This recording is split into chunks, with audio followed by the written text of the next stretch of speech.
Morgan. Where is this place? It's as though my mind has been clouded by 1,000 ravens and my feet traversed 1,000,000 mountains. My tractor, where are you? And the demon? Is he no more? Oh, Seraph, what are you airing? That you have wielded your celestial rule to renew me with life and revive my spirit? Then let me go back in time, back to where our story truly began.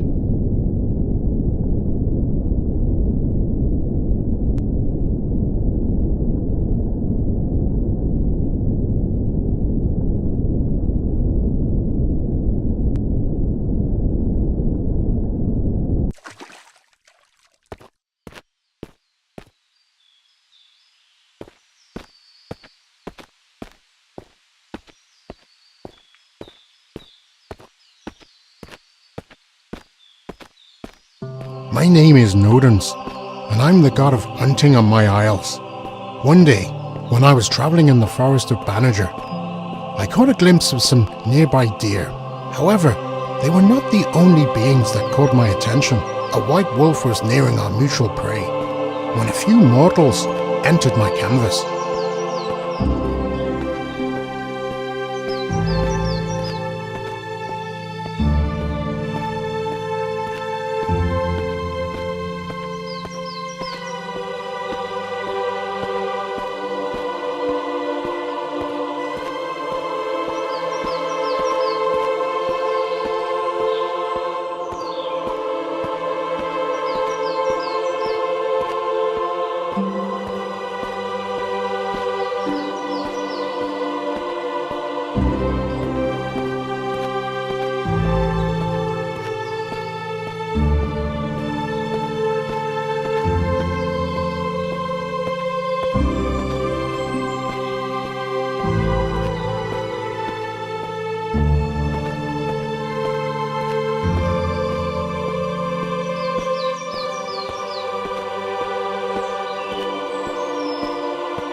I was swift to spawn a whirlwind of arrows and dismay the humans. Yet when I kneeled down beside the brute, it had already seen the unholy end of a poison arrow. With my healing powers, I made haste to aid my new companion, who in turn told me her name, Dryocta.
knew instantly that she was of an otherworldly nature by dint of her uncommon colour.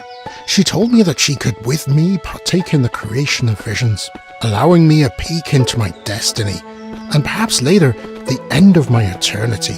For many full moons she was my lucky charm, and I was her distinguished overseer. The souls of the woods flocked around her as if she was Abnoba herself. It was only later on that I learned that she not only attracted other animals, but also beasts.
Feeling blessed about our newly baptized kinship, I went out hunting with her some more.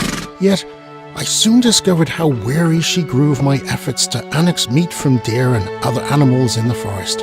In fact, she treasured no better luxury than to survey my peaceful landscape and the swans on the pond with meditative demeanour. Gathering carrots for the wild horses was also something she glorified in. In truth, it was obvious to me that the act of slaying was deemed time-worn as opposed to the deed of loving by her.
Egad, now I recall. The soaring wall of Nanto Sulta, she of winding river and sun-drenched valley. I vividly remember how the free thinkers tried to turn her image into that of a Daruga Dua, yet were taken by my mother's Anu's elite horde of the Tuatha De Danann. Now, how many deer have I heeded so far?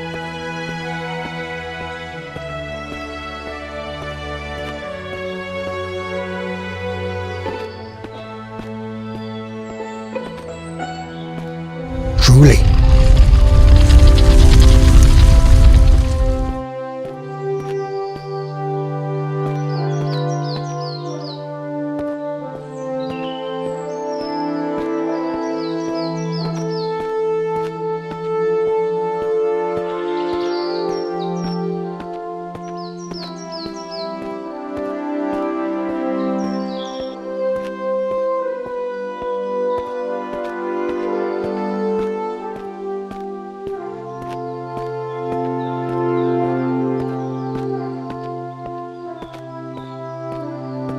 The mortal of my lands too recognised Dryocta's clemency and noted how she exerted her prophecy to reveal when the weather was changing. If the sun performed the next day, she would be elated for her omen. If the skies ere long would open with the tears of my clan, she would hide in a hollow, and all the mortals considered that amusing. I, on the other hand, believed her to be a benediction regardless. But one day, as in all good tales, something happened.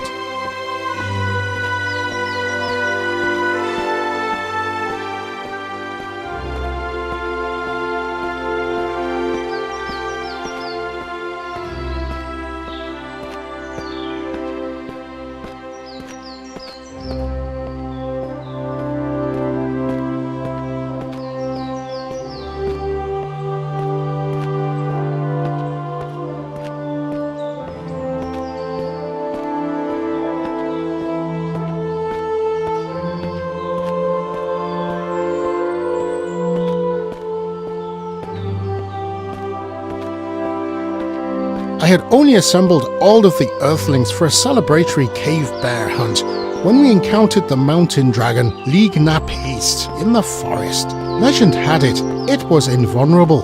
My wolf, however, snuck over to the sleeping giant to investigate.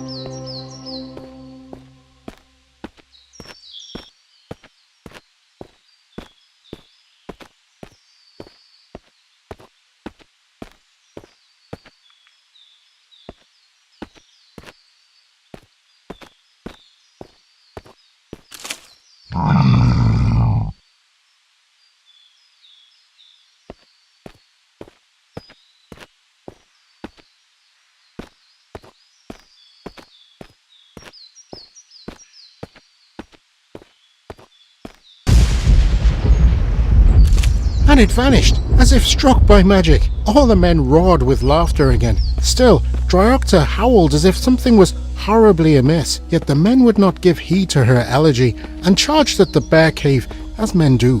The air, though, felt as if it had been corrupted by something sinister.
4 berserkers aimed their arrows at something in the blackness. The leader drew the captured cleave Sulish. I had bestowed upon him and ventured forth with valour. Soon a cry from him was read. When my fraction arrived, we witnessed them. 2 werewolves, who had massacred the cave bears and devoured them like cats versus mice. Nevertheless, a light in their eyes persuaded me they had protected their human acumen. Hope, drowned in sorrow. All of a sudden, Dryocta gifted them a small number of novel flowers, and thus they were remade as men once again.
The transformed villagers looked around in a craze for a few minutes, puzzled and momentarily distorted. Once they realized they were human again, they embraced each other as if they had made it to Anwin itself. They were a bit abashed by Dryocta though, and I did not understand that. It's perfectly sensible to be afraid of the dark, but light, typical of whites to be misread merit.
Normally men are cursed to roam as foul miscreations of divine punishment because they need to atone for their wickedness. But these men were certainly as respectable as Gorfanon himself, who crafted my silver hand after my initial was sliced off by the dragons I imprisoned beneath Gwynedd. They stated that there had once been farming the land, and that was the only thing they relived. They didn't know how they got to be in this place, let alone who or what brought them here.